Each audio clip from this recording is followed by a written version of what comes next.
fans of high quality entertainment. And speaking of fans, once again I apologize for my air conditioner, but it's a very hot and humid day here in Trenton, Ontario. And I don't like sweating. First of all, I was hoping to have the George Harrison All Things Must Pass box set, but it's going to be late. I think I'm going to be getting it on Monday. So hopefully on Monday I will unbox it for you. And I know there's already videos where people are unboxing it. I've seen the Uber one, which is very nice and expensive. But for the 5 CD plus the Blu-ray that I purchased, I want to wait and not look at any of those unboxings. I want to be surprised. Oh my God, there's CDs in here. So today's video is just 10 random classic rock albums that I feel are very underrated. And I've done videos like this in the past, and I've probably talked about all of these albums at one point in different videos, but I get new viewers all the time, and plus I want you classic rock people to listen to these CDs. Give them another chance. Don't get me mad. And my next video, which I might post later today or tonight, is my reaction to Weezer's cover version of Metallica's Enter Sandman. So stay tuned for that. Yesterday in my community I posted, what is one album that you feel is underrated? And I had over 70 comments, so thank you. Some of them were Led Zeppelin's Presence, Straight Up by Badfinger, Moon Madness by Camel, More by Pink Floyd, Elton John, Blue Moves, Journey's debut, Sally Can't Dance by Lou Reed, John Lennon and Yoko Ono, Sometime in New York City,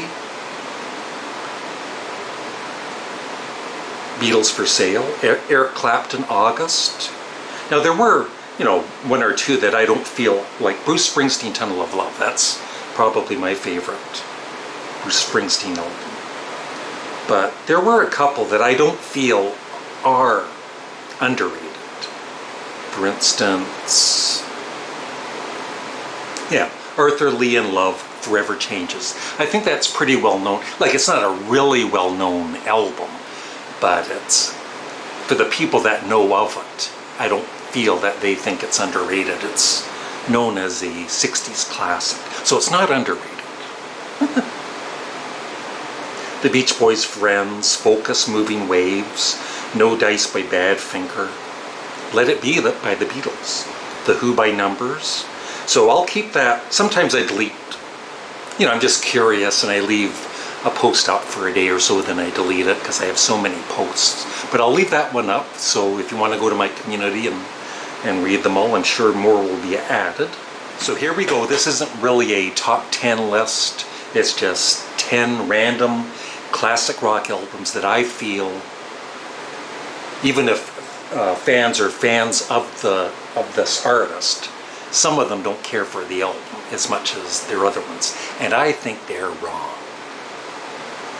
For instance, and I've talked about this before, but I love talking about it. I love talking. The band Cahoots. Music from Big Pink and their second album, The Band, are usually the ones most people talk about, and maybe Stage Fright a bit less. But with Cahoots, I feel that a lot of people were disappointed with it. And even now, I don't feel it gets the love that the other albums by the band get. And when I bought this in the early 70s, I think I bought it in a cutout bin, I absolutely loved Life is a Carnival and When I Paint My Masterpiece, and then the rest of the album, I just found it kind of listless and boring and dull, and I just didn't care for it. But in the last 2 or 3 years, I've grown to appreciate the whole album. And for instance, the vocals in 4% Pantomime with Van Morrison The vocals in that track alone are just spine-tingling great.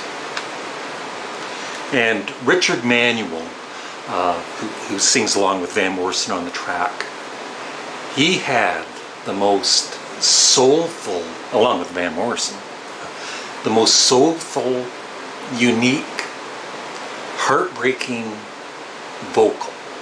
vocals on the songs he sang for the band.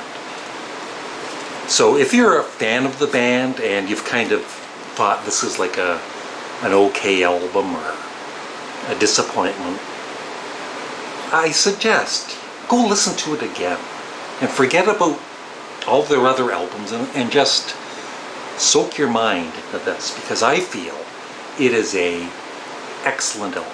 Every song I love. And before I get into my other 9 albums, speaking of the band, I've always loved Cahoots. Basically, Cahoots is the album I love the most. But last night, one of their albums finally got to me. I used to always think it was good, but I would get bored listening to it. I would kind of lose interest as the song after song. And last night it finally hit me, the whole album. I love it when that happens. It doesn't always happen, but you have an album that you think is okay or good or even mediocre, and then one time you listen to it, maybe you haven't listened to it for a few months or whatever, and you just get it. That happened to me with the Yes album, Going for the One. And it happened for me finally last night with music from Big Pink. And yes, this is I just bought this today. It's the band Music from Big Pink 50th Anniversary Edition, newly remixed and remastered with 6 bonus tracks and all new liner notes. So I'm really looking forward to hearing this.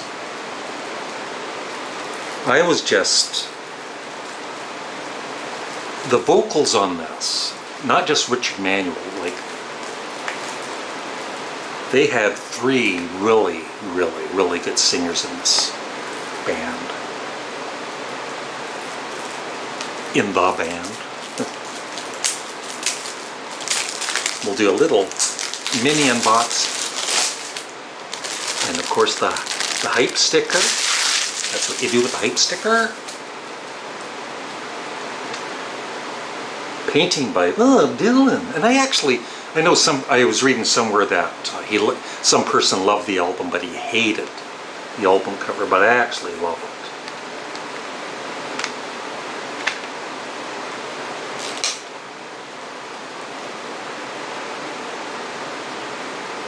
I see you.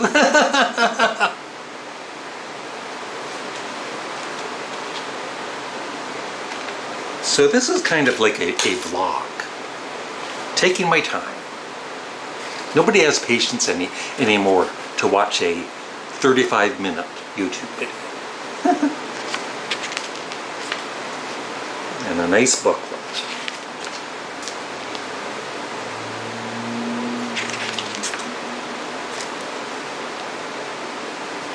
Yeah, it's just amazing. I always loved the first 2 songs here. Tears of Rage and To Kingdom Come. And then, like I said, and The Wait, I guess. But all of the songs, even the ones I just mentioned, I love even more now. And the album actually, there's times when they are actually really rocking on this album. The Wait is such an amazing track.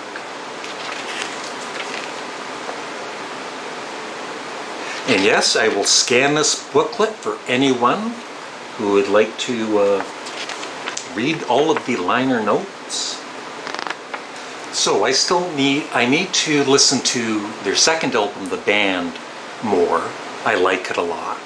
But I'm wondering if I'm going to start loving it like I do music from Big Pink. I'm actually going to be playing that. Well, even if it wasn't the new remixed version, I would be playing the album again tonight. I'm all excited.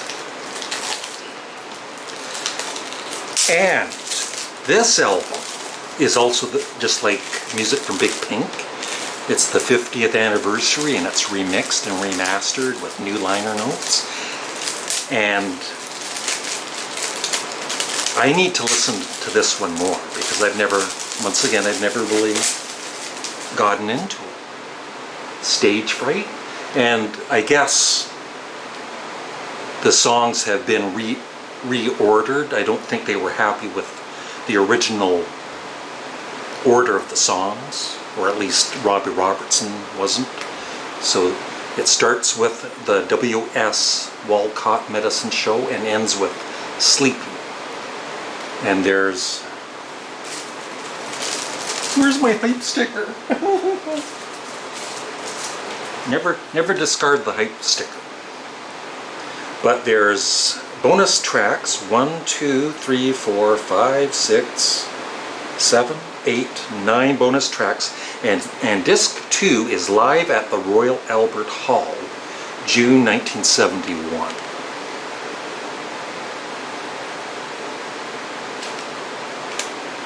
Ooh, very nice.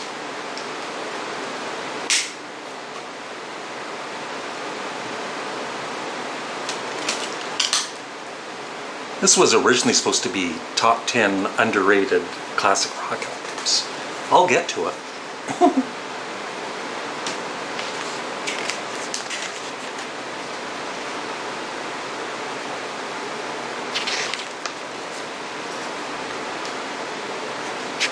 Scan Man's gonna be busy today.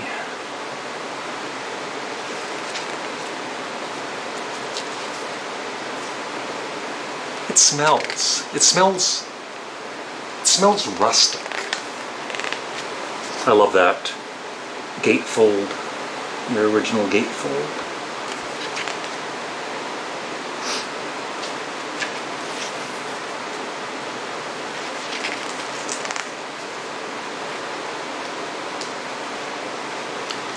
Garth Brooks.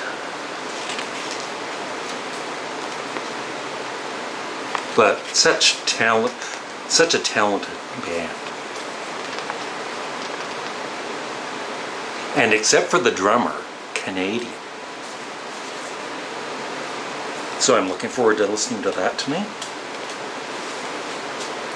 Where was I? Oh yeah. So I'll quickly go through these. As I said, I have talked about these before in various videos, but maybe some of you will check them out anyway. Underrated. The Sensational Alex Harvey Band. Now, if you're a big fan of his, then this would not be underrated. But because they're not one of the most well-known bands, I feel this needs to be heard. Many of his albums. But my favorite is probably The Impossible Dream. To dream the impossible dream. And this is a twofer, so the other one is Tomorrow Belongs to Me, which is also superb. But if you've never heard the Sensational Alex Harvey Band, check them out on YouTube or on Spotify. And check out The Impossible Dream, The Hot City Symphony Part 1. Kind of elements of progressive rock, and Alex Harvey with his great personality and killer musicianship, especially the guitarist, the very underrated Zal Clemens. And this is the Tomorrow Never Knows album cover. I keep pushing this band, and once in a while I do hear from somebody saying, "Thank you for introducing me to this band. They're one of my favorites." It could be any of their first 3 albums, and their later albums are great too. But for this video, I have chosen to talk about Wire, Chairs Missing. If you love, it's like a cross, on this album, it's a cross between punk rock, progressive rock, electronic kind of elements in it, and it's just any three of these albums, their debut, none of these are actually underrated by Wire fans. They're considered their three best albums. But for you that have not heard of Wire, then they're underrated. Wire, Pink Flag, Chairs Missing, and 154. Go listen to them on Spotify or YouTube. A great song to check out would be anyone really, but I Am the Fly, Marooned, Being Sucked In Again, Heartbeat, and the final song, Too Late, is so over the top rock. It just keeps going and going at the end. There's so much power and aggression, and the song just is amazing. So even check out just Wire, Too Late. Once again, a band I could have picked. Actually, I could have picked How Dare You, which I have talked about before, but I'm gonna choose 10cc's Sheet Music, which I bought when it came out in 1974, and I loved it right away. The Wall Street Shuffle, the worst band in the world. And what's really funny is, for years and years and years, I never got the play on words, I guess, of sheet music, because it's supposed to, I guess, sound like S-H-I-T music. I don't think it was until like 2 or 3 years ago, oh, I get that title now.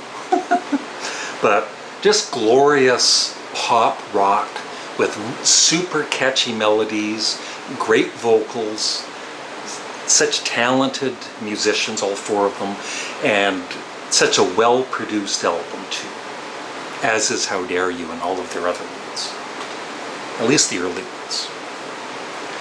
I've definitely talked about this band before. It's the only album of theirs I have, and I should get some more of their earlier albums. It is Procol Harum, Home.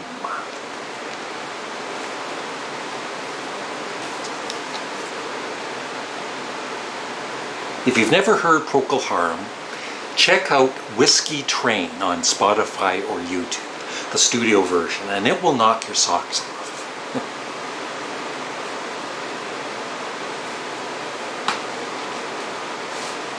And of course, their guitarist Robin Trower went on to have a very successful solo career. This band, I am going to be doing a ranking series. I think it'll be just one video, but it's going to be a long video. With Fit to be Tie-Dyed, we're going to rank all of the Grand Funk albums. And I just have to say, if you're a Grand Funk fan, or even if you've never heard of them, this, I feel, is their most underrated album. Even when it came out, I feel in 1971, I liked it, but I think I was disappointed, secretly disappointed. But I tried to love it more than I actually did. And it's a bit more laid back than their earlier albums. But it is phenomenal. And they do a killer cover version of Gimme Shelter, which I actually love more than the Rolling Stones version. Isn't this fun? Next up, I know a lot of you love this band, but I bet some of you that love this band have not even heard this song. ELO 2. This is when they were a little less commercial. Besides Roll Over Beethoven, they would stretch out the songs more, and it takes a few listens. But the final track, which I can never pronounce, I have to Google it. Kiama? Is that how you pronounce it? It's like an 11-minute epic classic rock song. It's just gorgeous. So check it out. As some of you know, I'm a huge fan of the Velvet Underground and Lou Reed. And doing that series, what I love about these rank and review series is sometimes, because you're listening to the albums in order, you finally appreciate an album more than you thought you ever would. Because this used to get really bad reviews, and so when I would play it, I would have kind of negative thoughts about it, and so I would kind of think it wasn't that good. But I feel it is a excellent Lou Reed album. I know that even Lou Reed supposedly didn't like it, but that's Lou Reed. He doesn't like anything. But I think it's a classic. It's Lou Reed. And I love every song on this. 2 more to go. Let's get some Canadian content. This is once again a twofer, 2 CDs, 2 albums on 1 disc. They're actually both underrated, but the one I'd like to mention is their second album, Hope.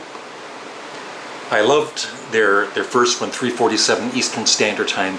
That was the one where some people were thinking it was the Beatles, and as soon as I played the first song, Calling Occupants of Interplanetary Craft, the first like 30 seconds, that ain't the Beatles. But I really loved it. Their second album, when it came out, Hope, I was disappointed in it. I thought it was really kind of cheesy, and I just never really appreciated it. And all these years later, when I bought this a few years back, I finally got it. And I think it's a progressive rock masterpiece. And once again, I could choose more than one album that I feel is underrated for Yes. But this time, I thought I would talk about their debut, simply called Yes. I've even read that, the production not being great, but I feel the production is excellent. I feel maybe they're not at the point of being the fragile, close to the edge sound. But it's still amazing music. It's progressive rock. They do an excellent cover version of Every Little Thing, the Beatles song. They make it totally their own. I See You is like jazzy. Excellent drumming by Bill Bruford, and Peter Banks on guitar is just superb. The whole album I absolutely love. It is underrated. Just like the later Yes albums like Magnification and Keys Studio. Don't get me going. So that's it. Apologies for the long video, but some of you do enjoy the longer videos, and this is a long video. And so I'm hoping to unbox the George Harrison All Things Must Pass box set on Monday. And like I said, I'll probably post in a few hours the Weezer reaction to them doing their cover version of Enter Sandman. Thanks for watching. Have a great day.